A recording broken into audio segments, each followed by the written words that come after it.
ಮಹಿಳೆಯರಿಗೆ ಸೀರೆ ವಿತರಣೆ. ವಕೀಲರಾದ ಸುಬ್ಬು ಮತ್ತು ಚಿತ್ರನಟ ಕರಾಟೆ ಶ್ರೀನಿವಾಸ್ ಅವರ ತಾಯಿ ಪೇಟೆ ಚಾಮನಹಳ್ಳಿ ನಾರಾಯಣಮ್ಮ ಬೈಚಪ್ಪ ಅವರ 3ನೇ ಪುಣ್ಯಸ್ಮರಣೆ ಅಂಗವಾಗಿ ಮಹಿಳೆಯರಿಗೆ ಸೀರೆ ವಿತರಿಸಿ ಸಿಹಿ ಊಟ ಉಣಬಡಿಸಲಾಯಿತು.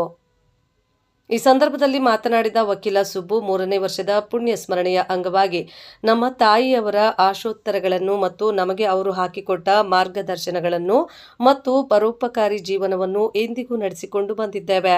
ಅವರ ಆಶಯಗಳನ್ನು ಮುನ್ನಡೆಸಿಕೊಂಡು ಬಂದಿದ್ದೇವೆ. ಹೀಗಾಗಿ ಅವರ ನಿಧನ ನಂತರವೂ ಮಾತೃಸ್ಮರಣೆ ಅಂಗವಾಗಿ ಸೇವಾ ಕಾರ್ಯಕ್ರಮಗಳನ್ನು ಆಯೋಜಿಸಲಾಗಿದ್ದು, ಇತ್ತೀಚೆಗೆ 200 ಹೆಲ್ಮೆಟ್ ವಿತರಿಸುವ ಮೂಲಕ ರಸ್ತೆ ಸುರಕ್ಷತಾ ಸಂಚಾರದ ಜಾಗೃತಿ ಮೂಡಿಸಲಾಯಿತು ಎಂದರು.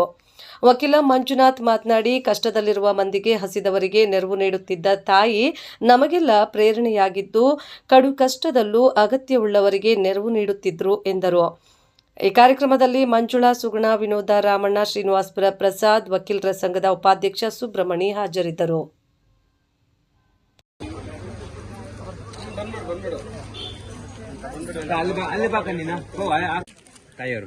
ನಮ್ಮ ಹೆಸರು ಪ್ರಸಾದ್ ಅಂತ. ನಾವು ಶ್ರೀನಿವಾಸಪುರ ಕಡೆಯಿಂದ ಬಂದಿದ್ದೀವಿ.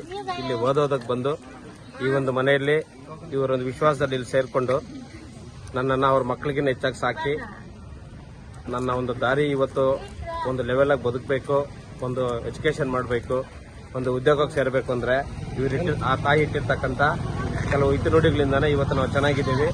ನಾವು 20-30 ಕಿಲೋಮೀಟರಿಂದ ಬಂದು ಈ ಮನೆಯಲ್ಲೇ ಇದ್ದು ಇವ್ರ ಹತ್ರನೇ ಓದ್ಕೊಂಡು, ನಾನು ಬಂಗಾರಪೇಟೆಗೆ ಓದಬೇಕಾಗಿದ್ರೆ ಬೆಳಗ್ಗೆ 6 ಗಂಟೆಗೆ ಟಿಫನ್ ಮಾಡಿ ನನ್ನನ್ನು ಕಾಲೇಜಿಗೆ ಕಳಿಸ್ಕೊಟ್ಟು ನನ್ನ ಕಷ್ಟ ಸುಖ ಎಲ್ಲ ನೋಡಿ ಇವತ್ತು ನನ್ನಂತ ಎಷ್ಟೋ ಜನ ಇಲ್ಲಿ ಓದಿ ಇವಾಗ ಅವ್ರು ನೆನೆಸ್ಕೊತಾ ಇದ್ದಾರೆ. ಇವತ್ತು ಆ ತಾಯಿ ಪುಣ್ಯ ಜಾಗಕ್ಕೆ ಸೇರ್ಕೊಂಡಿದ್ದಾರೆ. ಬಟ್ ಆದರೂ ಕೂಡ ಅವರ ಒಂದು ಹೆಸರು ನಡ್ಸ್ಕೊಂಡು ಹೋಗೋದಕ್ಕೆ ಅವ್ರ ಮಕ್ಕಳಾಗಿರ್ತಕ್ಕಂಥ ಸೀನಣ್ಣ, ಸುಬ್ಬಣ್ಣ, ಮಂಜಣ್ಣ ಇವರೆಲ್ಲ ಅದರಲ್ಲೂ ನಾವೆಲ್ಲ ಇದ್ದೀವಿ. ಚೆನ್ನಾಗಿ ಅವರು ಜೀವನದಲ್ಲಿ ಒಳ್ಳೆ ದಾರಿಯನ್ನು ತೋರಿಸಿ ಮಕ್ಕಳಿಗೆ ಒಳ್ಳೆ ನಡೆ ನುಡಿಯನ್ನು ಕಳಿಸ್ಕೊಟ್ಟಿರ್ತಾರೆ. ಆ ತಾಯಿಗೆ ಇನ್ನು ಮುಂದೆ ದಿನಗಳಲ್ಲಿ ಇನ್ನು ಹೆಚ್ಚಿನ ರೀತಿಯಲ್ಲಿ ಇದು ಮಾಡಿ ಜನಕ್ಕೆ ಸೇವೆ ಮಾಡ್ಬೇಕಂತ ಹೇಳ್ತಾ ನಾನು ಮಾತು ಮುಗಿಸ್ತೀನಿ. ಜೈ ಹಿಂದ್, ಜೈ ಕರ್ನಾಟಕ. ಮತ್ತೆ